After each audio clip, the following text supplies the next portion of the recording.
उपाय तो मिल नहीं रहा था। तो एक दिन संतों की मंडली आई और उन्होंने कहा कि हम रास्ते में कोई चोर आदि धन ना ले ले, इसलिए यहां से किसी की हुंडी चलती है क्या द्वारिका में? पहले ऐसा था। बोले हाँ हाँ, हमारे यहाँ बहुत बड़े सेठ है नरसिंह मेहता जी, पर आप कहोगे वो मना कर देंगे। कई बार कहोगे, अगर वो स्वीकार कर ले तो वहां। और उनका लक्ष्य था कि नरसिंह मेहता जी की तो खाने की भी सुविधा नहीं थी, हुंडी कहां की बात आई। उनका था कि जब वो ना कहेंगे तो संत जन नाराज हो जाएंगे, अगर हाँ कह दिया तो वहां हुंडी चुकेगी नहीं, तो संत जन अपने आप इनको शाप दे देंगे, अपराध बन जाएगा, ये नष्ट हो जाएंगे। संतों को भेजा नरसिंह मेहता जी ने, सबकी दंडवत की, चरण पठाए। तो उनका ये इतना रुपया है, द्वारिका में साधु सेवा हम करेंगे, वहां तुम्हारी हुंडी चलती है तो आप। अरे उन्होंने कहा आप कहां भूल रहे हो, यहाँ खाने की भी व्यवस्था। बोले हमें सब पहले से बता दिया गया कि आप मना करोगे, बार बार मना मत करो, हमें पता है। तो ठाकुर जी की तरफ देखा, बोले क्या लीला है प्रभु, संतों से हम क्या कहें, ये ले रुपए। उस समय स्वर्ण की मोहरें चलती थी, बेच के बाजार से खूब उन संतों को पवाया, उन्हीं संतों की सेवा की। और उनका अपने सेठ का नाम तो बताओ जहां हमें जाके हुंडी मिलेगी। सेठ सावल सा सेठ।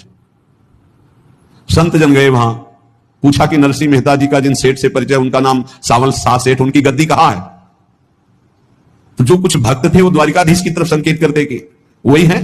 बोले नहीं नहीं, वो सेठ है, उनकी गद्दी चलती। पूरी बाजार में कहीं कोई। अब संत जन एकांत में होकर के बहुत विचलित हुए कि हमारे साथ धोखा हुआ, नरसिंह मेहता जैसा संत क्या धोखेबाज हो सकता है? जो ही उनके मन में ऐसा आया कि क्या हमारे साथ धोखा हो रहा है। इतने में ही देखा, जय हो सावल सा सेठ की। होगा सावल सा सेठ, तो देखा मुनीम जी उनके साथ, सेठ बस्ता लिए हुए मुनीम जी, सरकार इधर से चलो। तो उनका सावल सा सेठ आपका नाम है? संतों ने कहा। बोले हाँ। बोले नरसिंह जी? हाँ। बोले आपकी हुंडी आ गई है।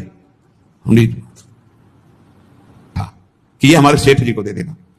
वैसे लोग मुझे माखन चोर कहते, कोई कुछ कहता, लेकिन आपने सेठ बना दिया। जब आप